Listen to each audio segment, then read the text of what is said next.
అట్లాగే వెబ్సైట్ మిత్రులకి అందరికి కూడా నమస్కారం.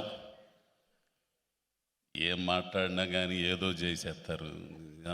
నేను మాట్లాడకుండా ఉండలేను, ఉన్నది ఉన్నట్టు మాట్లాడేస్తాను. ఈ సినిమా పండగకు వచ్చినట్టయితే మామూలుగా ఎరగదీసి అవతల పడేసేది, కానీ రాకపోవడం చాలా మంచిదైంది. ఇప్పుడు ఎరగదీస్తుంది ఎకనం ఏగల్. ఈ సినిమా గురించి నేనేం చెప్పలేను స్వామి, ఎందుకంటే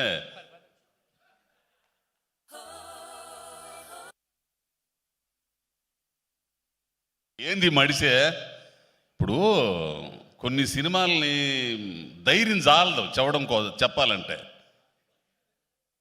నేను చేసిన షూటింగ్ వరకు చూశాను.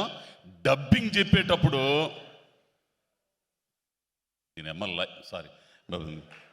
లైఫ్లో మొట్టమొదటిసారిగా ఆ పిల్లోని చూసి డైలాగ్ మర్చిపోయా. డబ్బింగ్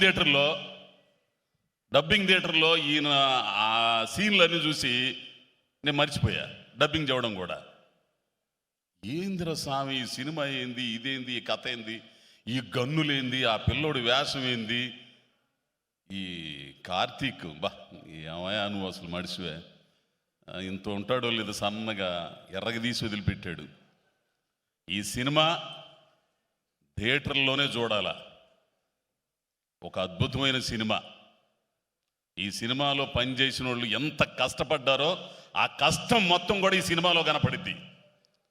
ఆ డైరెక్షన్ డిపార్ట్మెంట్ దగ్గర నుంచి, మేనేజర్ల దగ్గర నుంచి, ఆర్టిస్టుల దగ్గర నుంచి అందరు కూడా. మెయిన్ మీ అసిస్టెంట్ అండి, చాలా బాగా కష్టపడి మీ అసిస్టెంట్ ఆ విగ్గు మీకు సరే, కానీ కూలిచ్చి కొట్టించుకోవడం అంటే ఇదే.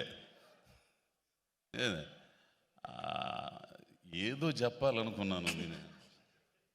అదే కార్తీక్ ఘట్టం నేను దర్శకత్వం గురించి మొదలుపెట్టారు. సరే,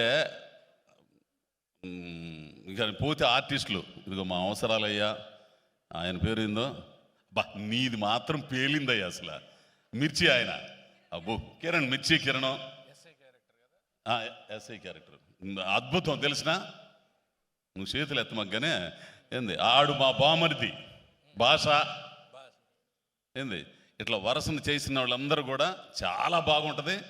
మేమెవరు కామెడీ చేయకుండానే నవ్వొచ్చింది మీ అందరికీ. ఎందుకని సార్ అట్లా శ్రీనివాసరెడ్డి ఉన్నాడు కాబట్టి ఆ సినిమాలో. అంటే ఎట్లా వస్తుంది, మీరు కామెడీ చేయకుండా నవ్వు ఎట్లా వస్తుంది? కాబట్టి ఈ సినిమాకు పనిచేసిన అందరికీ అభినందనలు తెలుపుతూ, ముఖ్యంగా ప్రొడ్యూసర్ గారికి, అయ్యా ఇండస్ట్రీలో చాలా మందికి పెడుతున్నారు, మంచి మంచి సినిమాలు తీస్తున్నారు, ఇట్లాగే ఈ సినిమా హిట్ అవ్వాలని 10 మందికి అన్నం పెట్టి ఇండస్ట్రీని బాగా తీసుకొచ్చే విధంగా ఉండాలని. ఇకపోతే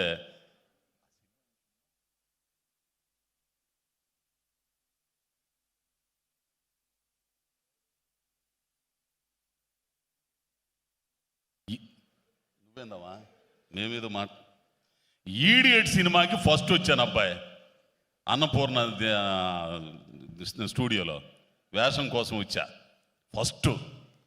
ఈ మడిసి ఉన్నాడు అక్కడ. ఇప్పుడు కాదులే, తర్వాత అన్నాడు. మీ చలవ వల్ల ఈ రోజున మీరు పిలిచి, అంటే రవితేజ గారు పిలిచి నాకు వేషం ఇచ్చే స్థాయికి రావడానికి దాదాపు 12 సంవత్సరాలు 12 సంవత్సరాల తర్వాత. ఈడియట్ అప్పుడా? ఈడియట్ ఎప్పుడు? 2002 అంటే ఎన్ని సంవత్సరాలు అయినట్టు? 22 సంవత్సరాలు అయింది. ఓడమ్మ బడవ 22 సంవత్సరాల ఆయనతో ఉంటే అంతే, అసలు ఏం ఉండదు, ఎటు తిప్పినా అదే డేట్ అంటే. అప్పుడు నుంచి అట్టనే ఉన్నాడు స్వామి ఆయన. సార్ అప్పుడు హెయిర్ భలేగుండేది మీకు. ఎవరిది? అప్పుడు నువ్వు మరీ ఇజ్జే మాకులే. ఏంది అప్పుడు ఇన్నాళ్ళకి మీ పక్కన చేసే అవకాశం నాకు మీ దయతోనే అది వచ్చింది కూడా. ఆ కార్తీక్ ఘట్టం నేను గారు వీళ్ళందరూ చెప్పడం ఇచ్చేస్తా. కాబట్టి ఈ సినిమా విజయవంతం కావాలని మనసారా కోరుకుంటూ, ఇక్కడికి వచ్చిన పెద్దలందరూ కూడా ఇంకోసారి ధన్యవాదాలు తెలుపుకుంటూ నమస్కారం స్వామి. శివరాత్రికి మాత్రం మామూలుగా ఉండదు పండగ, ఇక అమ్మవారి పండగే కాదు, అంటే శివుడు పండగ అయినా కానీ ఈ సినిమాలో అమ్మవారి పండగ ఉంటుంది అంతే. 22 సంవత్సరాలు ఇడియట్ కాదు, 50 సంవత్సరాలు, ఎన్ని సంవత్సరాలైనా అసలు మార్పు అనేది జరగనిది రవితేజ గారికి నాకు. అంతే, we never change, we are just like that. Okay, so మన కార్తిక్ గారి గురించిన ఒక వీడియో ఈ మధ్య వైరల్ అయ్యిందండి.